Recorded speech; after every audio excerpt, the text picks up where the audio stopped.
আগামী বাজেটে মানুষের জীবনযাপনকে সহজ করতে মূল্যস্ফীতি সহনীয় করাই সরকারের অগ্রাধিকার।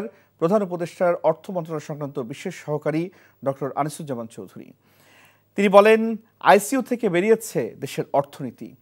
অন্যদিকে রাজনীতিবিদ, অর্থনীতিবিদ ও ব্যবসায়ীরা বলছেন, এবার বাজেট নিয়ে জনগণের সাথে কোনো আলোচনা হয়নি। তারা বলেছেন, স্বৈরাচার সরকার বদল হলেও দেশের অর্থনীতির নীতিতে পরিবর্তন আসেনি। তারা বলেন, নীতি সহায়তার মাধ্যমে ব্যবসায় আস্থা ফিরিয়ে আনায় মনোযোগী হতে হবে সরকারকে। এনটিভি ও বিসিসিআই যৌথ আয়োজনে কেমন বাজেট চাই অনুষ্ঠানে এসব বক্তব্য উঠে আসে। হাসান মাহমুদের রিপোর্ট।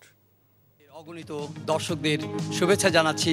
আমাদের এই বিশেষ আসছে বাজেটে সাধারণ মানুষ এবং ব্যবসায়ী সহ বিভিন্ন শ্রেণী পেশার প্রতিনিধিদের চাহিদা ও ভাবনার বিভিন্ন প্রসঙ্গ উঠে আসে এনটিভি ও এফবিসিসিআই এর যৌথ আয়োজনে অনুষ্ঠিত কেমন বাজেট চাই অনুষ্ঠানে। সকাল থেকে সন্ধ্যা পর্যন্ত অর্থ পাচার আর সীমাহীন দুর্নীতির মধ্য দিয়ে পতিত স্বৈরাচার দেশের অর্থনীতিকে যে নাজুক অবস্থায় রেখে গেছে, তা থেকে গেল 9 মাসে অন্তর্বর্তী সরকার অনেকটা ঘুরে দাঁড়িয়েছে মন্তব্য করে প্রধান উপদেষ্টার অর্থ মন্ত্রণালয় সংক্রান্ত বিশেষ সহকারী ডক্টর আনিসুজ্জামান চৌধুরী বলেন, মানুষের যাপিত জীবনকে সহজ করাই সরকারের লক্ষ্য। ইনফ্লেশনকে আমি ঠিক ইনফ্লেশন বলি, আমি কস্ট অফ লিভিং বলি। এটাকে ইনফ্লেশনের ডেফিনেশন অনেক আছে। আমরা কস্ট অফ লিভিংটাকে মানে জীবন যে ডেইলি লাইফ, এটাকে সহনীয় করা, এটা হচ্ছে আমাদের মেইন কাজ। সেটা সহনীয় করার জন্য আমরা শুধু মুদ্রানীতি দিয়ে আমরা চেষ্টা করছি না। আমরা গত রমজানের মধ্যে দেখেছি এটা সহনীয়ের মধ্যে ছিল কিনা, এটাই হচ্ছে প্রমাণ, তার কিছু না। অন্তর্বর্তী সরকার যে বাজেট উপস্থাপন করতে যাচ্ছে তা নিয়ে জনগণের সাথে সরকারের কোনো আলোচনা হয়নি জানিয়ে রাজনীতিবিদ ও অর্থনীতিবিদরা বলছেন, ব্যাংক ও জ্বালানি খাতে এখনো অনেকটা নাজুকতা রয়ে গেছে। আইসিইউ থেকে বেরোতে পারেনি ইন্ডাস্ট্রি ও শেয়ার বাজার। তারা বলেন, স্বৈরাচার সরকার পরিবর্তন হলেও অর্থনীতির ক্ষেত্রে খুব বেশি পরিবর্তন আসেনি। মানুষের অংশগ্রহণ ব্যতিরিকে ঠিক কাজও বেঠিক হয়ে যায় যদি আলাপ আলোচনা উন্মুক্ততা না থাকে। কাঠামোগত কি পরিবর্তন করলেন? ওই প্রাক্কলনের লক্ষ্যমাত্রা। আপনি এক্সামশন ছাড় দিবেন না বলতেছেন, কাকে ছাড় ছেড়ে দিচ্ছেন? কোথায় আপনি ভর্তুকিতে রাখছেন? কোথায় ইন্টারেস্টে কোথায় দিচ্ছেন? কে বলতে পারবে আপনি কি স্বচ্ছতা দিয়েছেন? আমাকে বলুন তো দেখি।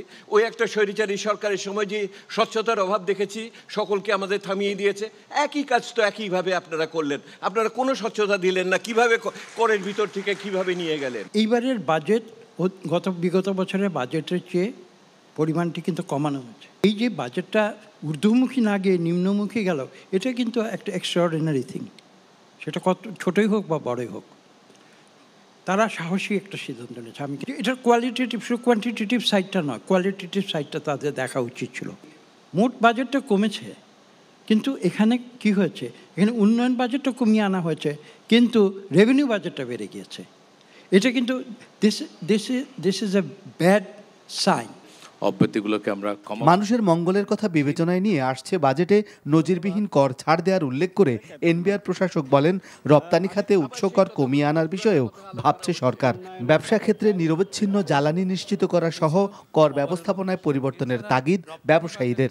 যে কোনো সরকারেরই আসলে মূল উদ্দেশ্য হচ্ছে জনকল্যাণ করা, এবং এবার আমরা সেটাকে আরো বেশি চেষ্টা করেছি। বিশেষ করে রেভিনিউর দিক থেকে এটা কিন্তু নজিরবিহীন। সামনেও আমরা একইভাবে যে জনস্বার্থ চিন্তা করে আমরা রেভিনিউ আদায় না কেবল মানুষের যাতে স্বাচ্ছন্দ্য আসে, সে কারণে এবারও আপনারা দেখবেন যে আমরা বেশ কিছু জায়গায় রেভিনিউ ছেড়ে দিচ্ছি। আমরা অনেক দিন যাবতই বলে আসছি, বিশেষ করে আমাদের ট্যাক্সেশন পলিসি, ভ্যাটের বেশ কিছু অযৌক্তিক বিষয় ভ্যাটের মধ্যে পলিসিতে রয়েছে, তারপরে কাস্টমসের বেশ কিছু বিষয় রয়েছে। এগুলো আমরা ইতিমধ্যেই কিন্তু আমরা এনবিআর এর সাথে কয়েক দফা বসেছি। নীতি সহায়তার মাধ্যমে ব্যবসা বাণিজ্যে আস্থা ফিরিয়ে আনা এবং ভোগ্যপণ্য, নিত্য ব্যবহার্য পণ্যের মূল্য সরবরাহ স্থিতিশীল রাখা, আয় ও কর্মসংস্থান বৃদ্ধি, যথাযথ করনীতির মাধ্যমে অর্থনৈতিক বৈষম্য হ্রাস করা, কর্মসংস্থানের স্বার্থে বিনিয়োগ, দেশীয় শিল্প ও সেবা এবং কুটির শিল্প, ক্ষুদ্র মাঝারি শিল্পকে শুল্ক করের যৌক্তিক প্রতিরক্ষণ প্রদান।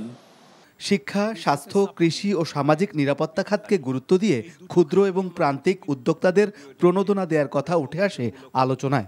মজুরি যে হারে বাড়ছে, এটা এখনো ইনফ্লেশন রেটের চেয়ে নিম্ন হারে। অর্থাৎ আমার শ্রমিক খেটে খাওয়া মানুষ যে শ্রম বিক্রি করে, তার আয় কিন্তু এখনও দুর্মূল্য পরিস্থিতির নিচে আছে। সে কিন্তু এখানে এসে আপনাকে অ্যাডভান্স ইনকাম ট্যাক্স ঠিক করতে পারে না।